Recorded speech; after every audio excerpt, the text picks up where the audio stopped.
Oh.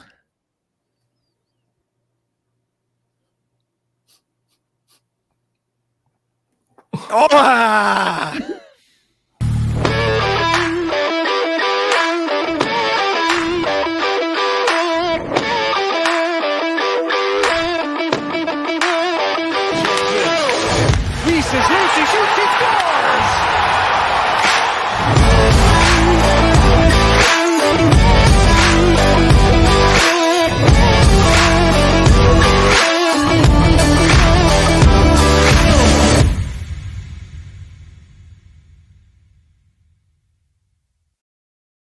Hey everyone, welcome back to another episode of Habs Tonight. Derrick, you let us down. We put a poll out to see whose intro video gets played. The votes were rigged, so we said rock, paper, scissors, and we still lost. So Weisy Wednesday intro it is. I probably should have known. Dale always picks rock. I'm a hard guy. What's going on, boys? How's it going? It's going. We're good. Yeah, I'm pumped up, man. I'm pumped up. Oh, I'm so disappointed. You should have made a best out of three. Oh man, Cans went up now. Let's. Hey, what a combo though. When you combine Cans with Weisy Wednesday, boys, I don't know if there's a better combination. I'm just so pumped. I'm so pumped for everybody that's watching from Weisy Wednesdays. I wanted to bring the boys from Cans on and strictly talk about the series. We're in round 2. Nobody expected us to be here, and I wanted to break it down.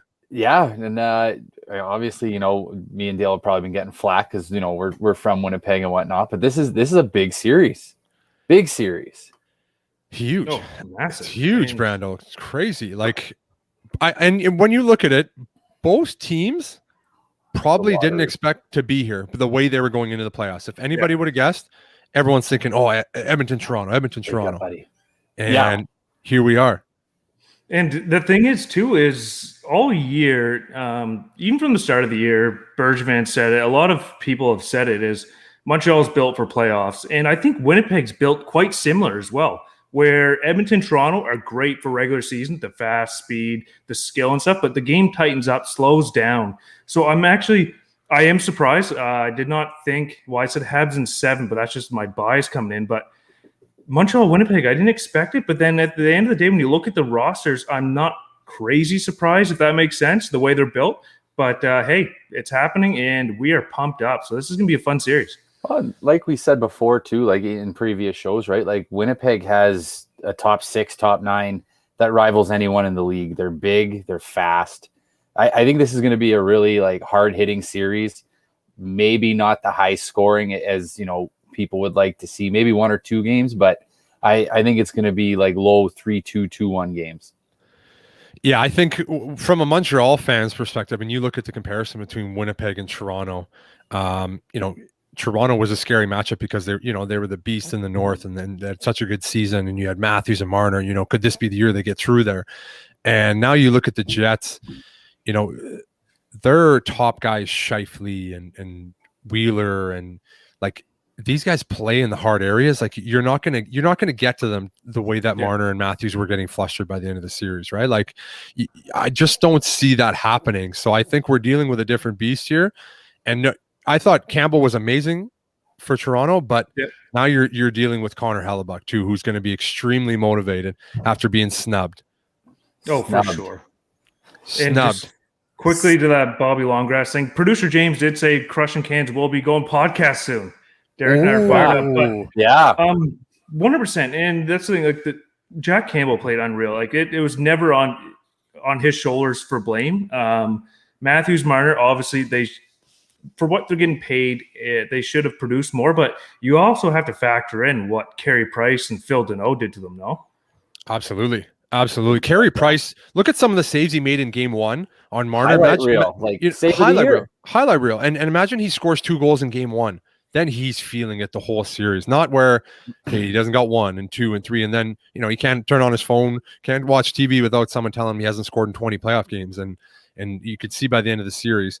And it's something, Brando, we talked about it before where, Game 1, Matthews is getting dummied behind the net by Sherratt, and he's smiling. And he's like, okay, you guys aren't getting to me. And then did you see any smile or anything by, Game 6, Game 7, he looked frustrated. Well, I think like I was thinking too, like he's not pushing back. Maybe you need to punch someone in the face every now and then. And I think with the series here, you're going to rough the Jets up. They will punch back, right? Yeah. Like this is almost, both teams are built for a series like this. Yeah, and one of like just going back on the Matthews thing, like when he did the smiling thing, in my head I was like, okay, he's not biting into the Habs extracurriculars. Like, good on him. He's going to prove them wrong during play. But then, like you said, come Game 5, Game 6, Game 7, there was nothing there. Like no animosity. Like that's when it's almost time to like, bite down. That's probably a terrible analogy, but then I was looking at Game 7 post-game conference. I was looking at Brendan Gallagher. He's got 3, 4, 5 cuts on his face, and he looked like Martin Matthews. Nothing. I know they're visor cuts, but that means he's getting in the dirty areas. And some of those Leafs players didn't have anything, like they didn't fight for it. And that's what they said today in their post-game or post-season press conferences was like they need that killer instinct. 100%. 100%. Little rant there. I to me, like I was okay with Toronto not getting into that stuff because they're like, okay, we got Simmons, we got Foligno, we can play that physical game. They couldn't. They saw that in Game 1 when they got out hit. They were intimidated. They looked intimidated. There was no Simmons was doing the best he could, but playing such a limited role, he wasn't a real big factor. And every single time you came into Montreal's zone and Weber, Sherratt, Edmondson, Petrie are there, you're getting hit, you're getting whacked. The beautiful man even is a big body. Like it's just they just couldn't do it. They just continued to break them down. It's exactly, Brando, in our preview of the first round where we said what they needed to do to win was exactly what happened. Yeah. No surprise. The Habs Tonight team knows what we're talking about. Make sure everybody feels free to subscribe for more predictions, more hot takes, and I'm probably not going to tell the future, but it's pretty close around here. We've been pretty it's bang not bad. on. We've been pretty bang on. There's one guy, I don't know who he was. He stated that KK was going to have a big playoff series. I don't know who it was, but and he'd score from range. And he'd start to score with that big shot, and he did, and it was a pretty big goal. No. Yeah, I'd give it to him. Yeah, not bad. It was all right. And it's great because when I saw Suzuki and KK in the playoffs last year, and that's where I was going with my hunch, both guys were great against Pittsburgh, but they didn't play for 2 months, and then they finally really started to get going against Philly, but then we lost, so they didn't really get a chance to get going. Now they're really starting to roll, really starting to play well. I'm so excited. Now you have another whole series to just get out and run with that confidence. It's going to be exciting to watch. Would you say maybe like with the Jets being like, obviously their back end is where the issues are, if those guys can really use the speed on some of those, second, third pairing defensemen and get the off with the forward matchup, maybe that's where a difference could be? Yeah, I think so. I think where, Toronto's got a pretty mobile back end. Give them some credit. Their D is good. They were built to go all the way. It's a good D-core, right? and we gave them a lot of respect, but I don't think Winnipeg's D-core is as good as Toronto's. 100%. And there's one just quickly going to the chat too, is if Alex Gagne said it here. Dale, are you worried about the sizes of the Jets being huge? They do have a massive forward core, a lot bigger than Toronto's, I think. And compared to the Habs, where we did gain some size this year compared to years prior, but come playoff time, we all know the Jets are big. Yeah, they're a big club throughout the lineup.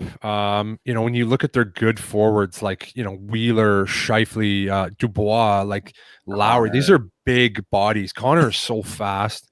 Yeah. Let's get into their forwards. Their forwards are so good. I would say when you look at. Go ahead. No, I'll say the top 9 is probably top 5 in the league, not just top 6, but I'm saying top 9. I think everybody would take their top 9. Right? You just they're battle tested. They've been in the playoffs the last couple of years. They had their big run. Was it 2016, 2017? Sure. Not Anyways, stats guys. everyone. Yeah. See, the Cans guys aren't stats guys. Like Wheeler, Stastny, Scheifele, those guys were incredible in that playoff run. They've been there, and I think that gives them a lot of experience and confidence going into a series like this. They lost to They lost to Vegas that one year.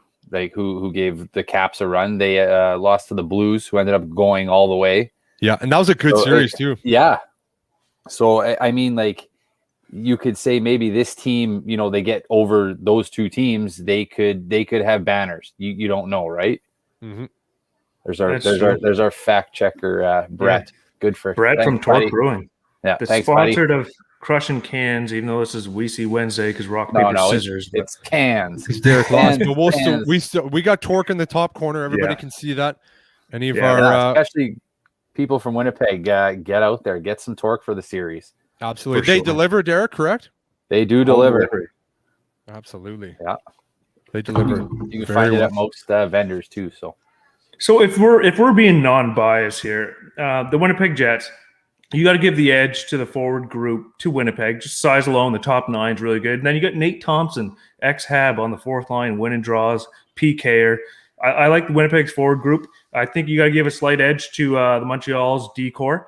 And then you got 2 Vezina winning goalies in net. So this series, it could be very low scoring. Some people think it's dull hockey, but I think it's going to be just like that grinded out kind of way. So 2 interesting teams built for playoffs, in my opinion. And I don't know where it's going to go. I really don't. I think it's going to be a lot of special teams here. And Montreal, I think because their power play hasn't been going, you can't take penalties against this team. Mm-hmm. You'll get buried in a hurry. They had 3 power play goals the last few games. I'm hoping that projects them into hopefully a little more success here. But Winnipeg's got a great penalty kill too. Like, let's call a spade a spade. Like, Winnipeg is a well-built team. Mind you, in the first round they won 3 in overtime. So that really could have. That's a lot closer series than a 4-0 series when you win 3 in overtime. That really could have went the other way. Three shots and you're down. You're down 3. It could have really went the other way. But again, Montreal, we talked about these in the first round where, they don't score a lot and their power play is not very good and it's got to get going. And it didn't really get going, but it, was a huge factor in game 6, winning them that, and kind of, anything could happen in game 7. Yeah. But, I think there's a way they can win this series without their power play going and without, scoring a lot of goals, just the way I think the series is going to go. I made the joke to Brando that this series could go 7 with 7 combined goals scored. Yeah, honestly. It literally could. And with these 2 guys in net. I think, though, the Montreal D, if they can get, some points or some goals in the first game here and start getting them some confidence, that will, start pushing everybody else. And when they can start to, when they have the defense scoring, I find that this team is hard to keep pace with.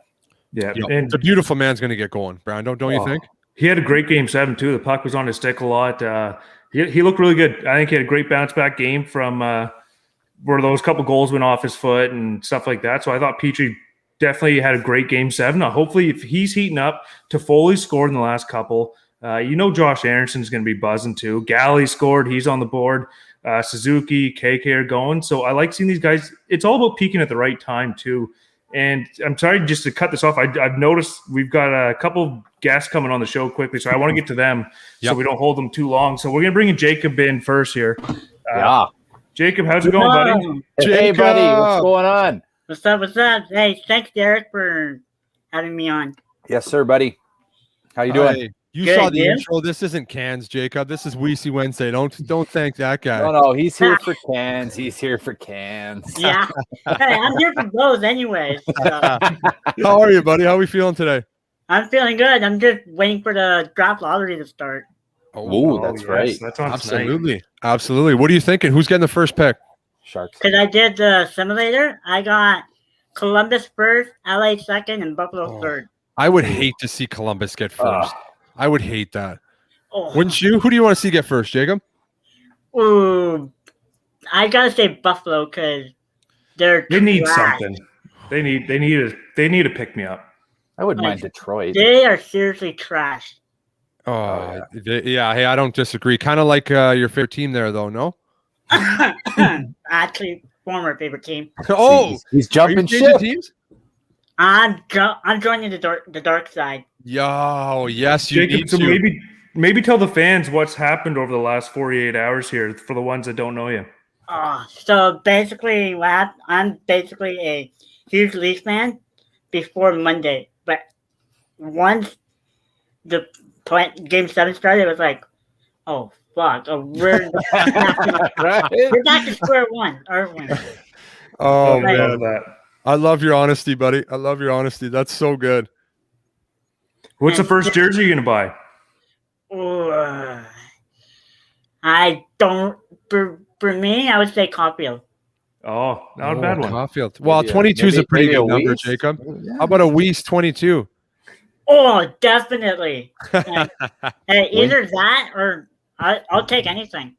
We got to get you in some Habs tonight merch for sure. Start your career off being a That fan would of the be- Montreal that would Canadiens be the right great. way. Crushin' Great. Cans gear, huh? Would you wear a Crushin' Cans shirt? I'll wear both. I don't even care. Oh, just a true fan. I love it. I love it, buddy. That's awesome. Love it. Yeah. So what are your predictions tonight, Jacob, quickly before we got to shift over to our next guest that Weise interviewed, or Dale, two of you. Pardon? I have two. So basically, my head is saying Winnipeg, but my heart's saying Montreal. I love that. That's a great answer. They pulled on your heartstrings after that big comeback. That shows a lot of character. Yeah. And then his Exactly. brain's telling him that this Because team that was- beat Toronto. I was Go actually on against them. Google during Game 7. Like, I was looking at the score. Yeah. Once I saw 2-1, I was like, okay, fuck it, I'm out. I love And it. then I was like actually begging for Montreal to score another goal. Oh, Once again, Like, I was three, they're literally undefeated. begging. wow. I like I that. like it. Jacob, I just got a text from my buddy Brett here. We're gonna get you a Torque shirt too. We're gonna get one for you. Oh, Yeah. Awesome. Oh, yeah. We'll get one sent out there to you. even better. Torque, official sponsor of Habs tonight. Oh, What a it. place. That's beautiful. also, I gotta plug our podcast as I was well. going to say quickly before Yeah, you get off nope, here, what's yeah. your podcast? So basically, I'm doing a podcast with me and a friend of mine, Adrian, with I know a frequent guest here. Our podcast, you can look it up at either on YouTube, Instagram, or Twitter at Project 24 Podcast. Beautiful. Awesome. And it's available everywhere? Pardon? Is it available on Spotify and all the podcast platforms? Not yet. We still haven't made a decision about that. Okay, yet. so just YouTube? Yeah, it's on YouTube. Perfect. We'll get some fans over there. Fans, if you're watching, go subscribe to their podcast. Yep. Hey, We'll retweet it out later too, for sure, for you, buddy. it would mean a lot to us. Like, Absolutely. anyways, boys, hey, thanks for having me. All right. Hey, thanks for Thanks, coming on, Jacob. Jacob. Talk to you soon, buddy. Welcome to Yeah. the dark side, buddy. Hey, let's go.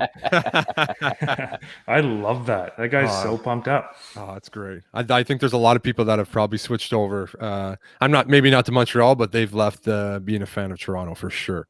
Yeah. So quickly, sorry, just for the fans, Project 24 podcast on YouTube. Check them out. Toss them subscribe. Give them some likes, some comments. Awesome guys there. Yeah, and so my big thing Monday night was always like Habs fans, like be humble, be respectful, big series coming up. Then I go on some of my social medias and then it's just like cracking profile picture. I'm like, oh God, they're falling apart. It's just, I saw jerseys being torched. I know that I saw legit, some on like fire. bonfires and man, like if you want to spend that kind of money on a jersey and then burn it, I mean that's on you. But like, wow, Just throw it in the insane. back of the closet. At least. And you can jump on the bandwagon when they actually do win a series. Or if you're a Leafs fan and you don't want your jersey anymore, just donate it. Somebody else will take that. Yeah. Don't burn them. Very true. Very true. But Weiss, I'm gonna Dale. Sorry, Yes. I'm used to talking with Derrick. I'll let you intro the next guest because you were on his show today, so I'll let you fire that up. Yeah, absolutely. A good friend of mine, well known in Winnipeg as Hustler, also known as Andrew Paterson to me. A very good friend of mine. I've jumped on his show a couple of times. We've known each other for a long time. Definitely a way better insider on the Winnipeg Jets than all three of us. So we'll bring him on and pick his brain on this edition of the Jets. And what do we got to look forward to? There he is. Oh, What's look up, at the setup. What's up? live from the whiteout. Well, we're doing our best with what we can do right now. We won't see those scenes outside the arena tonight, unfortunately, but there's a pretty excited city and province getting ready for game one tonight. I will say this. I was disappointed I didn't get to come on while Jacob was in there and make the case that if he is going to intelligently, I might say, disavow Leafs Nation, why not consider Canada's team right now, Jacob? It's not too late. It's not too late before we drop the puck tonight. That was strategically planned. Don't worry about that. Maybe he might become a fan. Maybe you guys beat Montreal and he jumps on board with whoever keeps winning. Just a 2-week honeymoon with the Habs, and then he can go with whoever wins. It is pretty wild, though, guys. I got to say. I mean, I know, Dale, we spoke, a couple weeks ago leading into the playoffs, and I mean, both the Canadiens and the Jets were playing like garbage. To be perfectly honest with you, it is somewhat incredible that we are sitting here right now, just an hour before puck drop, here in Winnipeg of all places. I mean, I think even after 3-1, I mean, we had Leaf fans, spamming our chat, get ready Jets. And well, we all know how that ended up, but it's pretty crazy. You're still waiting. Yeah, no doubt. So we got a game here in Winnipeg. We've got record-breaking heat here this week. I think it's supposed to be 37 or 38. So on Friday, probably a good thing. Maybe they won't have 15,000 fans in the building for that. They might get like a swamp type ice service to be played. But yeah, you know this city incredibly well. You know the passion there is for this hockey team, and had that great run in 2018. Couple disappointing years afterwards, and now people are legitimately excited and fired up, especially after what the team was able to do against the Edmonton Oilers. And I know you guys mentioned it, razor thin margin of victory in all 4 of those games. That being said, you're from the Peg. When we're talking to people from Edmonton, they will always know the Oilers got swept by the Jets in the year of the Canadian division. Oh man, do you think? And we've heard from a lot of Jets fans, and they're like, "Oh, we want to play Montreal. We want to play Montreal." Do you think the team preferred to play Montreal or Toronto? Who do you think they would have picked if you could have polled the players? I mean, players, they'll never admit it, especially to media. Listen, I got to say that I think if you look at both teams just being, objective on paper, I think you would probably give the nod to the Maple Leafs. There was a reason why they were such a big favorite in the series, and it wasn't just the media focusing in on the center of the universe. Listen, they got a lot of great players, and they put together a team that I think most of us expected more from in the playoffs. But that being said, you've got a Montreal Canadiens team that stepped up as the Jets did and showed that, playoff hockey is a lot different in the regular season. And, unfortunately for some of the brightest stars in the game, both on the Edmonton side and Toronto, they learned another hard lesson about what it takes to win in the playoffs, as well from a team construction standpoint, how difficult it is to win with all of your chips into, going all in on a couple of players. When I look at the Jets and Habs, compare them to the teams that are making tea times right now in Edmonton and Toronto, they're deeper. I mean, there's no McDavid and there's no Matthews in this game tonight. Sure. But I mean, if you look line 1 to line 4, both of these teams, I think, have far more pop in their bottom 6, and they play the type of hockey that you need to play if you aren't relying on superstars. And there's a reason why both of these teams are playing tonight. They were better within every game of the 7-game series. And, well, listen, the Leafs were better through 4 games. I don't think there's any doubt about that. But, I mean, you got to be able to finish the job, and you have to come up big in the important moments. The Jets did that, and the Habs did that. And that's why these two teams are going at it in game 1 tonight for the Grey Cup of hockey, if you will, after our East and West final in the first round. They should present that after this series. How that would be unreal. Dude, they should pull out the Canada Cup. I don't know where it is right now, but that's what they should be giving the winner of this team. I mean, we haven't had a Canada Cup in a long time. Who says no? Right? That's a great thought. That's a really good thought. I love that. So I'm going to ask you, how did the switch flip? I mean, Winnipeg was, I'm going to say, god-awful down the stretch. How did they flip the switch so quickly? Well, you know what? I think you got to start with credit to Paul Maurice, and he was taking a lot of bullets in this market for a team that a lot of people thought were, well, at least were underachieving in that final month of the year. But honestly, if you rewound to the beginning of the 56 games, no one would have imagined the Jets would have been at 27-14 or whatever their record was. They were 13 games above 500 when they went into that 7-game losing streak. So, I mean, the way the team played and the results they had recalibrated the expectations. And that's what made that final month so concerning as to what happened to the club. But I thought Paul Stastny, I know, Dale, you played against Paul Stastny, I mean, incredibly well-respected veteran of the National Hockey League. He came out after the 6-1 embarrassment at home to the Edmonton Oilers and said that, this isn't something that's just happened over the last 2 or 3 games. We've been cheating the game. We've been getting away from the things that we need to do. And if we don't change that and accept that, it's going to be a very brief season. And I think between that and the messaging of Paul Maurice, got the Jets to realize that they couldn't keep doing what they were doing if they wanted to stick around and have any chance of doing things in the playoffs. And, it went through, there was the game against the Habs. That was, I believe, the Friday coming out of the embarrassment against the Oilers on the Monday. That was sort of the low point. Mm-hmm. And you remember, that was a game where the Jets needed to win. Trevor Lewis, of all people, you get 2 goals from a fourth liner, have a 3-1 lead late in the second period, and blow that game. And as ugly as the game was in Winnipeg on the Monday night of that week, to me, that loss was just about as bad. But that seemed to be when they, looked in the mirror, put the brakes on. They had a couple days off to practice, and they got back to it. And they played better defensively in the next couple games, didn't necessarily get the results, but you started to see things coming around.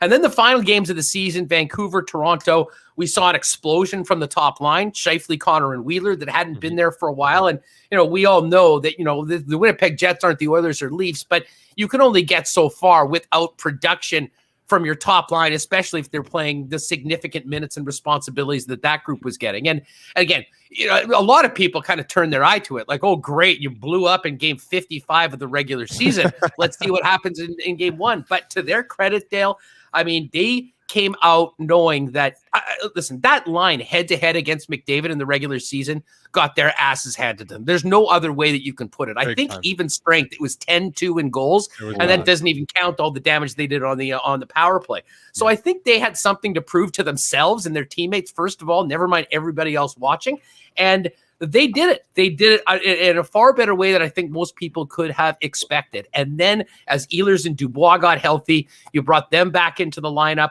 which allowed Andrew Kopp get back down to the third line. And that third line with Appleton, Lowry, and Kopp, when they are going, one of the most effective checking lines in the league. And then you look, I think Kopp had 39 points this year. I mean, had a career year, great timing in a contract year. Very good year. So, he's going to get paid. Top 9, I mean, they are deep. I think Coach Paul Maurice has a lot of confidence in them, but it really just did get some results from that first game. And the thing is, game 1 against Edmonton wasn't about the big guys. It was about what they did defensively against, McDavid and Draisaitl, and they didn't lose that matchup. But, we talk so much about the Jets defense and how it's it has been their Achilles heel. Tucker Poolman and Logan Stanley, who played all of about 5 minutes together all season long, start as the third pairing, play like 18 minutes. Poolman scores, Stanley sets up the winner, and you think everything that we've been talking about how this pairing is going to sink the Jets ended up winning them game 1. And after that, they've got some confidence going forward, and they made it happen in overtime. And I think some of that experience, and I'd love to hear your thoughts on this, Dale, having played in the league for so long in playoff games, the Jets really did seem to lean on some of the things that cost them in the last couple of years. I think learned lessons from that, as well as the experience they got through that 7-game epic series against Nashville in 2018. And when they got to overtime in all 3 games, but especially as the season, the series went on, Dave Tippett was essentially playing Darnell Nurse 15 minutes in an overtime period, running one guy. They were going with essentially 2 lines. And Maurice was able to run 3 consistently and at times 4. And at a certain point, you're going to have, it's the law of diminishing returns when you're riding your players that high. So the depth, the finishing ability, and I think the confidence of what they've been through and where they're at right now put them in a pretty dangerous position. No one could have imagined a 4-game sweep, but yet it happened. And now they've had 9 days off to get ready for this, while the Habs are turning it around. Very rarely would you see such a difference between 2 teams going into the opening game of a series. Yeah, we talked about that before, and we said, is it a benefit that Montreal is riding this high? They're riding this high. And then, you kind of take your foot off the gas because you're like, whoa, okay, we're not in an elimination game. It's game one again. And I've been in series where that's happened. You've had emotional game sevens, and then boom, the next game is like, okay, we're here, it's all in, but there's not that desperation. It's not an elimination game. And, the Jets have been sitting there, they're waiting, they're hungry. They're riding a very successful first series. It could really go any way. That's why I'm really interested to see what's going to happen tonight. You mentioned Stastny there too, a guy that I have a ton of respect for. And, I think was bringing him back they kind of got shit on for bringing him back. And then there was a lot of flack. Well, he's passed, he's done. And he's been great for the Jets. And I just don't think he gets enough credit. And I love being in Winnipeg. This was a great year for me to be at home. And I never saw the negative side of Winnipeg fans not being here. And then being here for the last year, I really saw the negative side of Winnipeg fans. And they carve guys and they attack guys that I never thought happened in Winnipeg. I always thought like, okay, everybody in Winnipeg loves everybody in the team. And it's like, wow, was I wrong? Yeah, well, 10 years ago, that was the case, but they've turned into regular psycho Canadian hockey fans like everywhere else in the country. Just maybe took a little longer. But I will tell you, if we did a power poll of guys getting shit on by Winnipeg fans, Paul Stastny would be near the bottom because I think not only what he's done, in his career, but what he's done here, I mean, the guy has been the picture of versatility. He's played on the top line. He's been on the power play. He'll play center. He'll play wing. He'll play with Lowry if you need an experienced guy, if someone's moving up in the lineup. So he's been unbelievable. But honestly, just going back to kind of what he said, publicly, which was not something we ever really hear from many of the Winnipeg Jets about where they were at, was a real reality check that very few players have the juice to be able to say like that and have it, I think, resonate like it did with so many of the Winnipeg Jets. And yeah, Stastny, he's, we had him on the show a couple weeks ago, right after he had his 1,000th game. And that, in a lot of ways, that game, I think many people will look at somewhat of a turning point because they came up with a huge performance. That was when they'd lost 9 of 10. Mm-hmm. And I think a big part of it was the respect that everybody had for Paul Stastny. And apparently Wheeler and Stastny said that Paul Maurice came in. They said he has always got good speeches, but they said this one was like from the Winston Churchill file. He really dropped it, got them going for that game. And, really since then, they have been, a team playing together, focused, attentive to what their job is to help them win, not necessarily for some personal gain. And I think we saw that a lot from the Habs, who did a much better job of that than the Toronto Maple Leafs did. And that's why the Leafs are making tea times and the Habs and Jets are getting ready to play a hockey game tonight. And one other thing too, Andrew, I want to get your thoughts on this is I find the Habs and the Jets are very similar for how they ended the year. A few key injuries coming down the stretch, right? The condensed schedule, everybody's tired, but like the Winnipeg Jets at the start of the year were great. And I find both teams are built for how playoff hockey's played. So I think a lot of fans forget when they're like, oh, it should be Toronto, Edmonton. But like Montreal and Winnipeg were rolling at the start of the year. Like you said, deep forward core, two good goaltenders. And Brossoit played well for the Winnipeg Jets as well. So these key injuries coming down the stretch, we know the Jets and the Habs both kind of limped into playoffs here, but I see two very similar teams with the same kind of season where injuries at the end of the year kind of slowed their progress. But now you're seeing two healthy teams getting ready to play. Montreal got some rest, got through Toronto, and now you have Winnipeg sweeping Edmonton, a week's rest here before this playoff series started. So I think there's actually quite a bit of similarities between the two teams in that aspect. Oh, you know what? I agree with you, Brandon.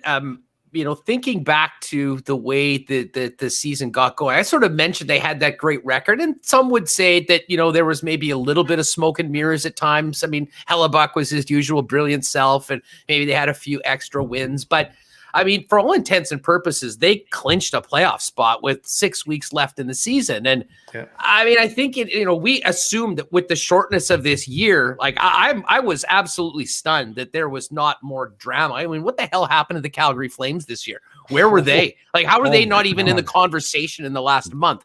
Even Vancouver. Yeah, well, Vancouver for sure. But again, Tyler Toffoli basically ended their season in the first 2 weeks of the year, scoring 2 goals a game against them. That was crazy.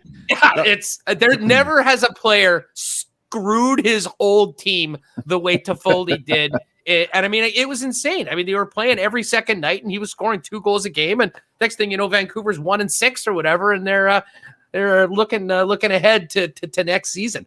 But I think, frankly, the lack of things really to play for at that time was probably built into it for both clubs. And you know what?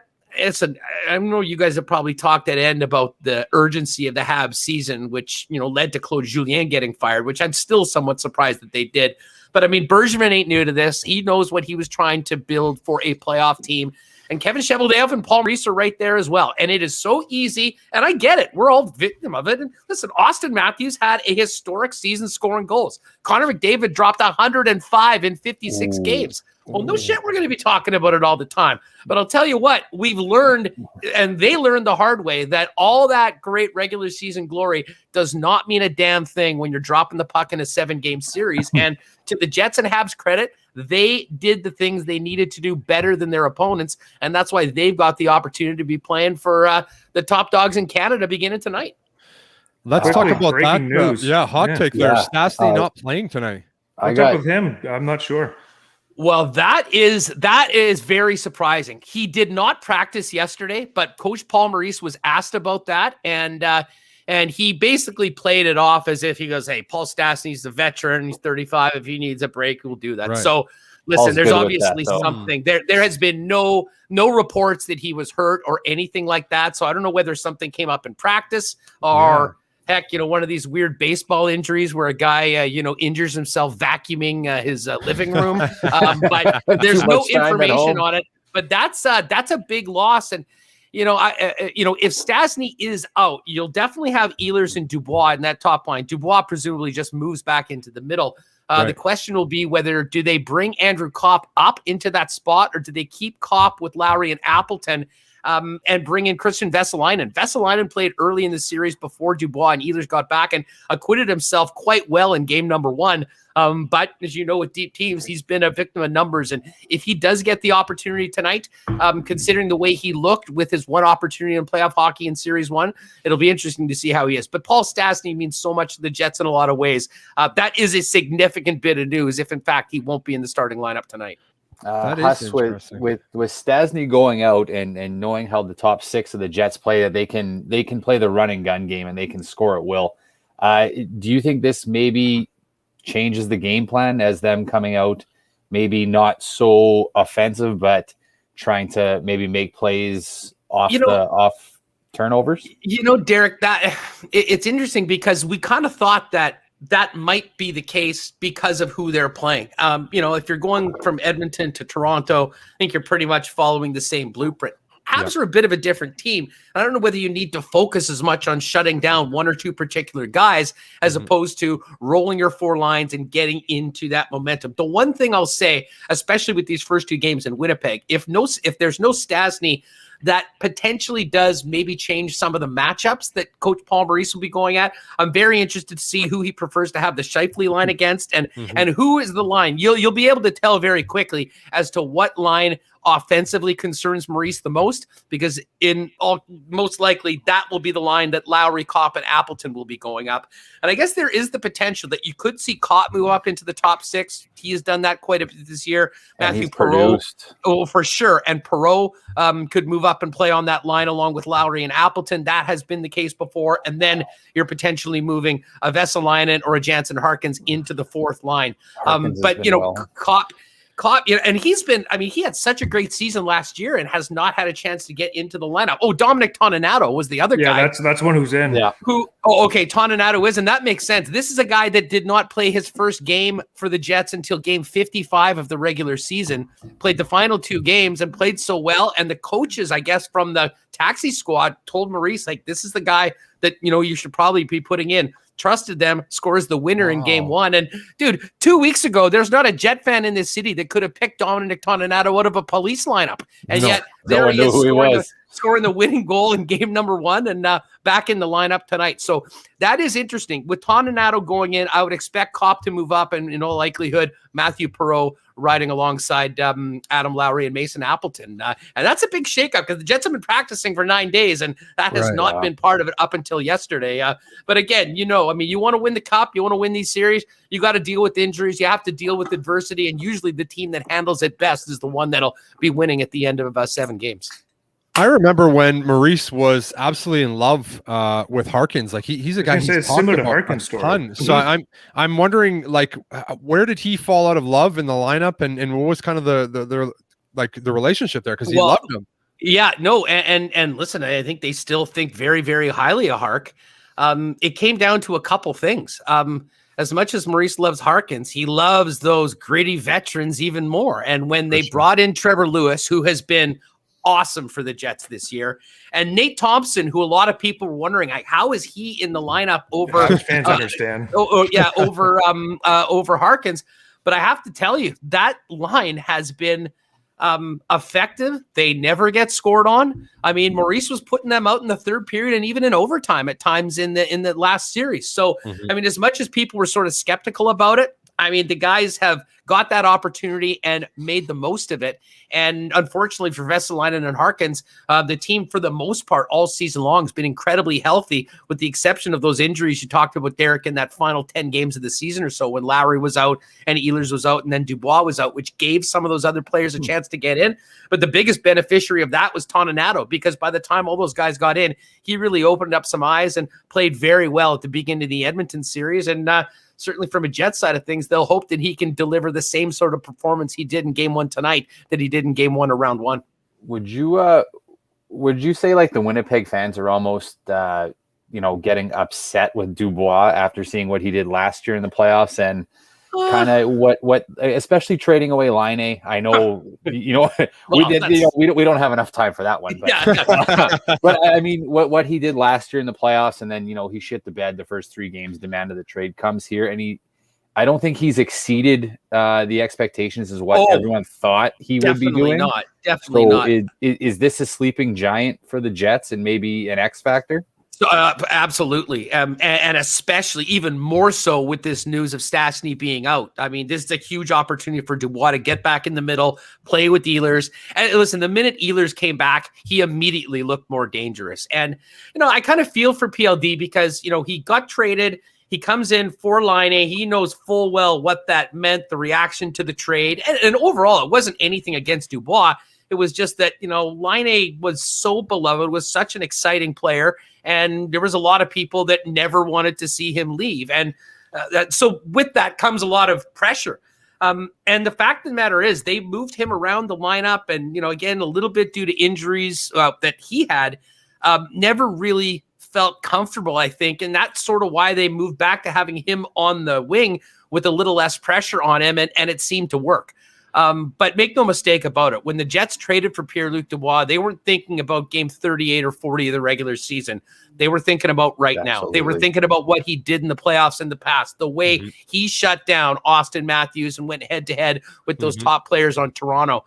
So as we've all seen, just ask the least, none of the regular season matters much once you get to the playoffs. And I guess I would characterize it with Winnipeg fans for PLD. There was growing impatience at the end of the year, but certainly with Ehlers coming back and the way he performed and the team performed in the first round of the regular season, that's not a big topic. But you go and have a couple bad games, and that changes very quickly.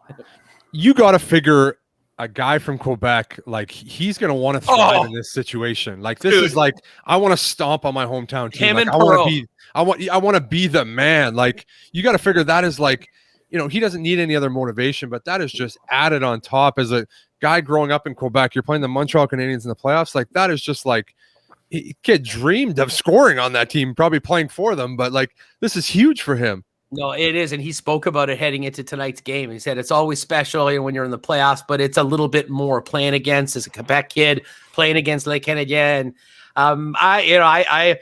he and Matthew Perreault always get up for these games against the Habs. And, Perreault can be going through 12 games of doing nothing. And all of a sudden they'll have a game against the Habs and you'll see him in the middle of everything in the third period making something happen. And Dubois, maybe not to the extent that we saw this season, but he did have some nice moments against the Habs, including, I believe, an OT winner early on in one of the games that the Jets were able to beat the Habs in 3-on-3. So those two players, I think, will be key. Never mind just their regular role. But, listen, if you can't get up for a playoff game, you're in the wrong business. But if you possibly could have any extra for those two players, the fact that they're going against the Habs certainly will push them to that.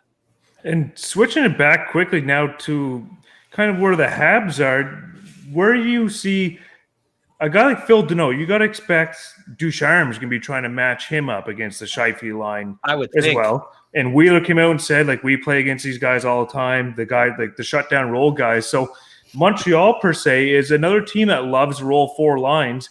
And we talked about the Winnipeg Jets' depth, but now we see a Montreal team now where the Phil Deneau Gallagher line is more of a defensive role for them, shutting down Austin Matthews, Mitch Marner. And then we see Suzuki, Caulfield trying to get the offensive line. And then you have Jesperi, Kotkaniemi, Anderson on the third line. So I think it's going to be a very interesting series in that way.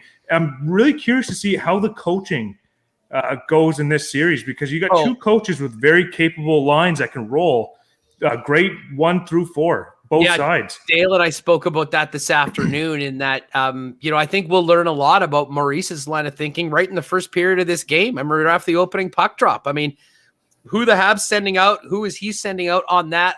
Listen, I think we'll kind of assume that the fourth lines, if they're out at the same time, they're, we'll call that a watch. Although, to be honest, both fourth lines had great series. The Habs might have had more points from that fourth line than they did the other lines. So Stahl had points in 6 of 7.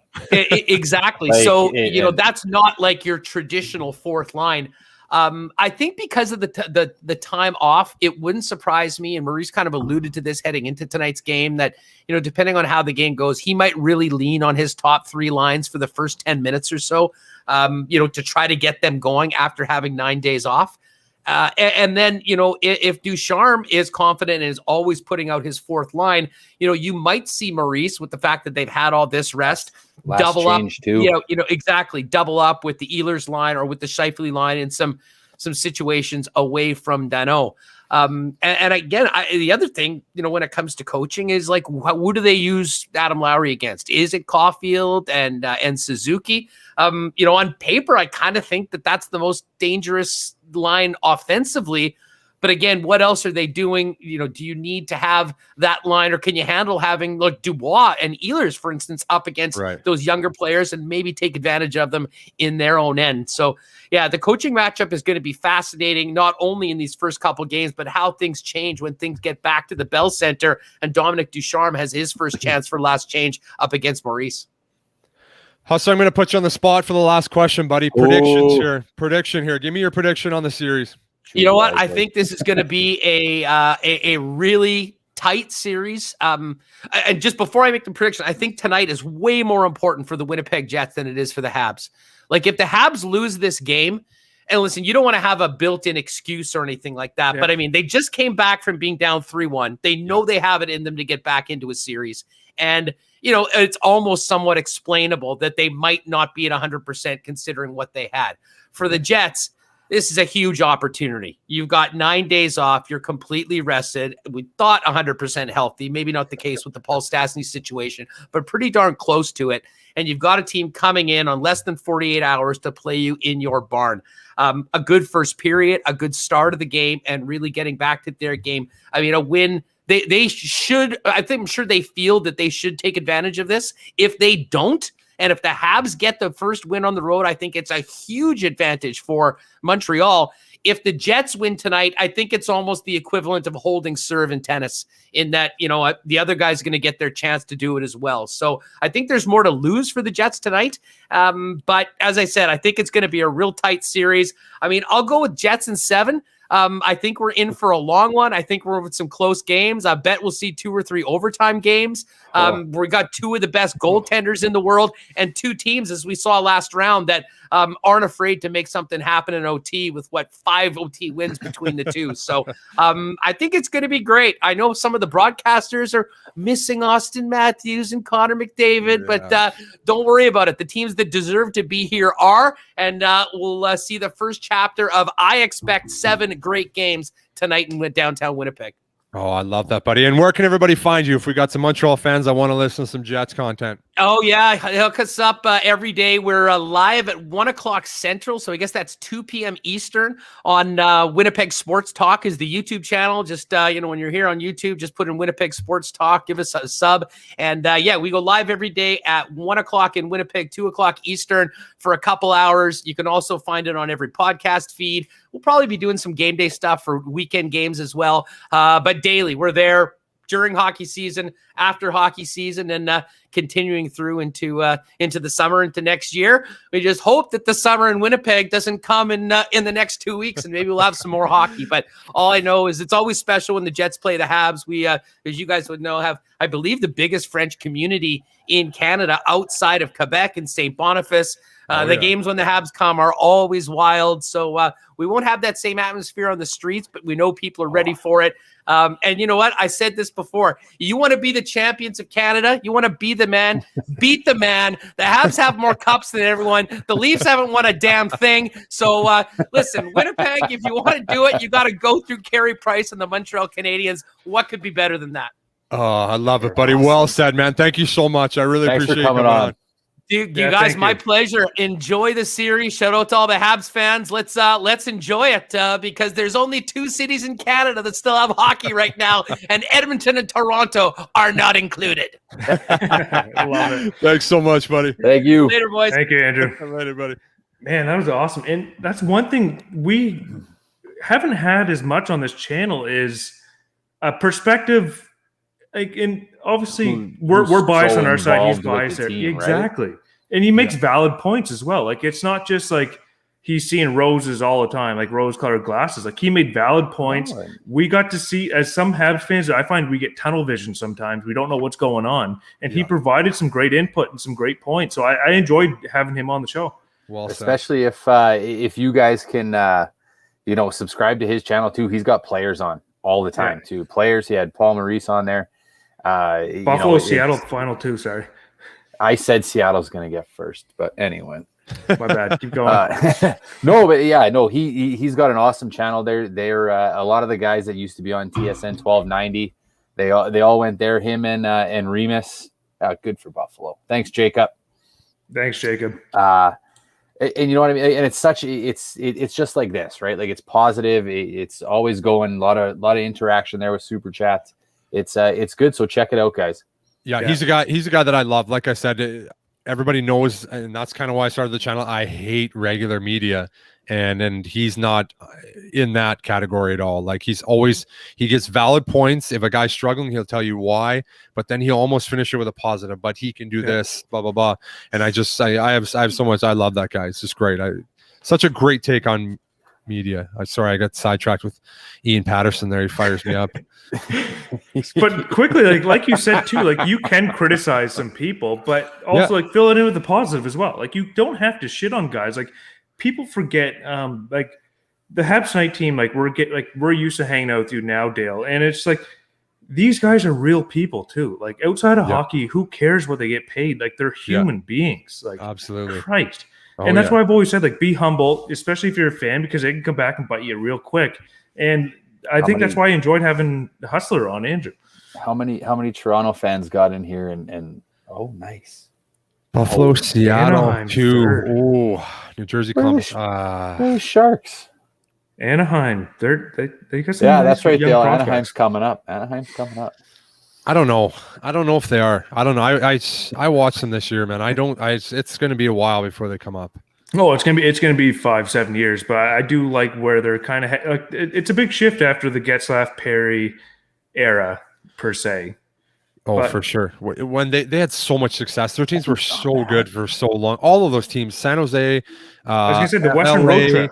Yeah, like it was. That used to be Death Valley. My first 4 years, it was terrible. You're like, okay, this is great. We're gonna enjoy off ice, and we're gonna, hit Malibu. We're gonna go on the beach. Like we're gonna go out in LA. I'm gonna go to the OC.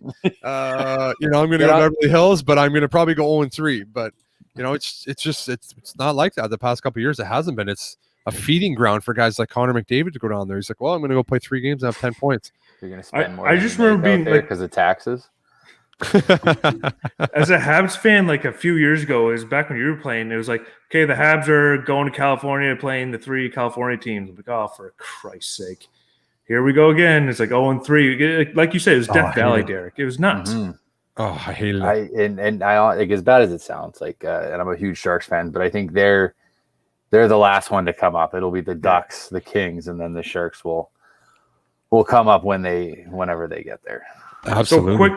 So quickly here, I see Sean McIntyre. His comment was a little bit too much Jets for the first night. We wanted to Habs fans get familiar with the Jets, so you're not kind of, I don't know, blindsided by what's coming, what the team is. We will talk with the Habs for the last 5-10 minutes here.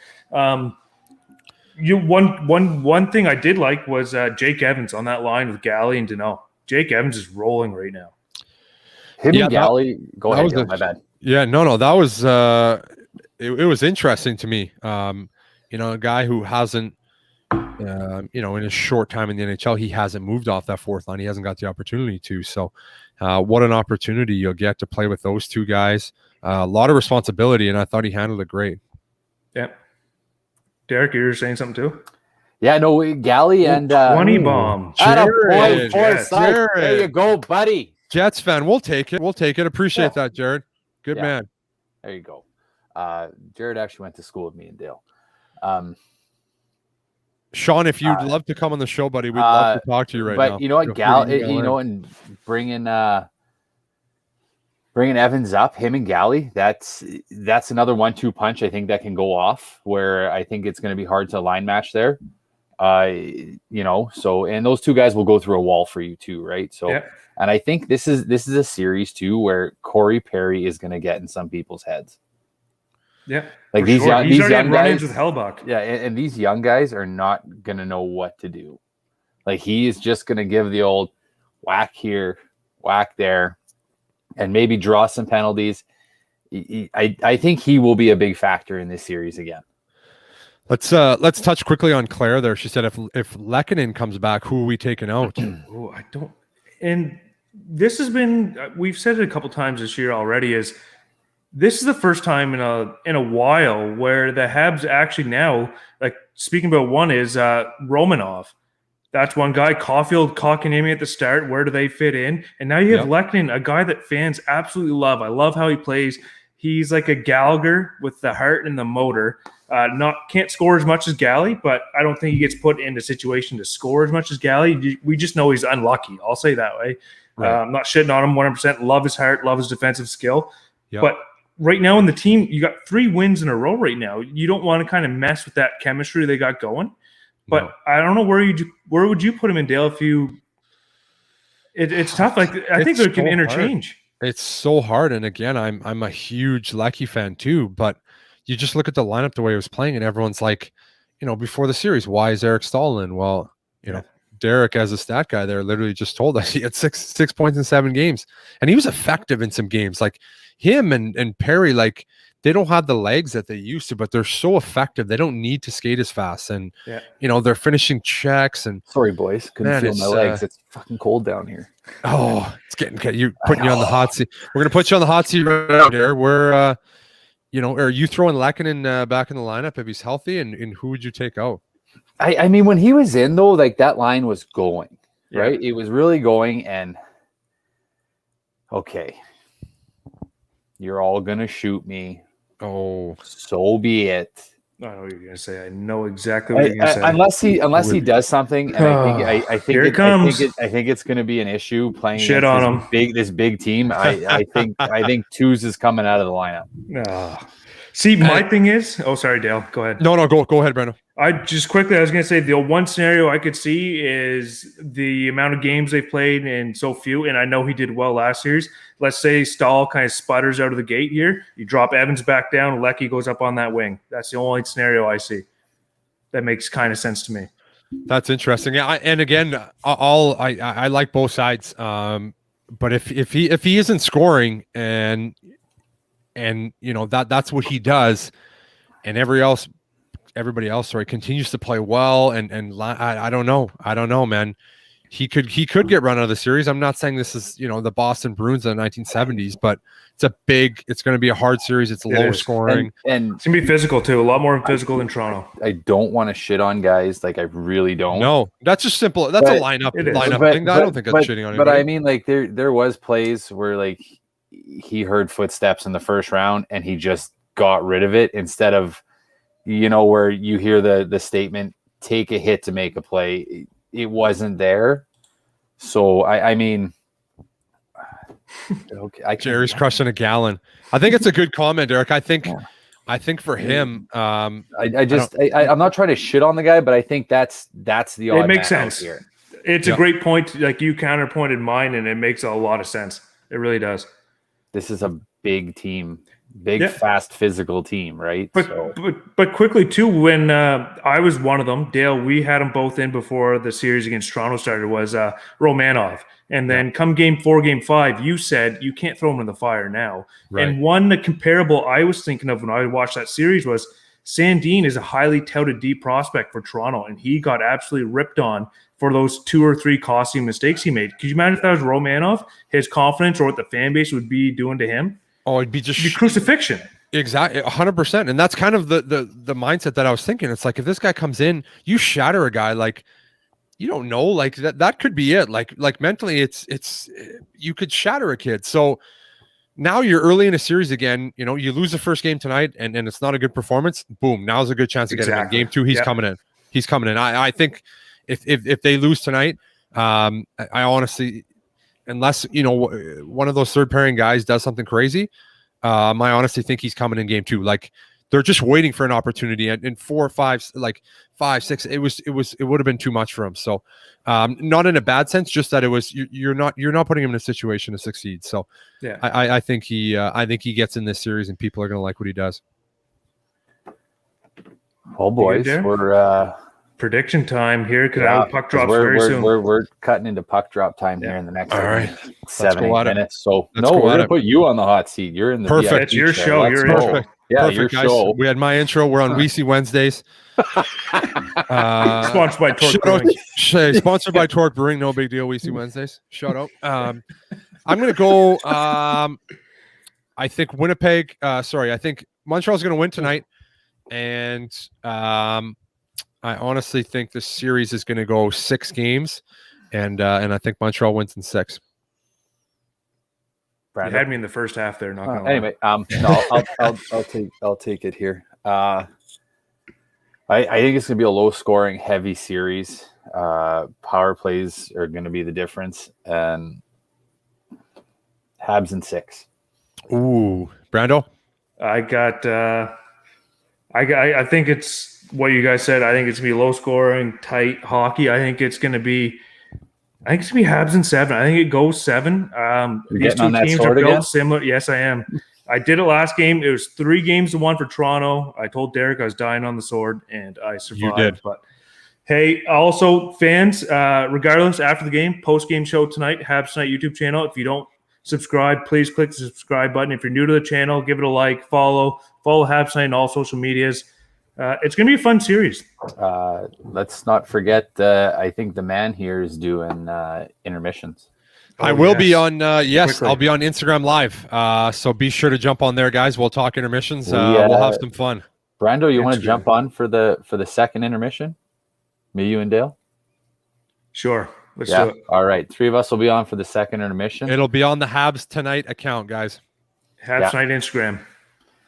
Awesome. Thank you, everybody, for tuning in. Thank you to Torque Brewing, Winnipeg local craft brew. Does home delivery if you're a Winnipeg area resident. Yeah. So make sure you get some Torque brews. Also, Burnt Bridges for the coasters. Everybody that supports Habs Tonight, all the fans, all the Montreal fans. Thank you very much. Thanks for coming to Weisy Wednesday. Dale, I'll let you send it off. Yeah, again, guys, be sure to subscribe to our channel. We really appreciate that. And thanks for tuning in. And go Habs, go. Appreciate it, guys. Thank you. Go Habs, go.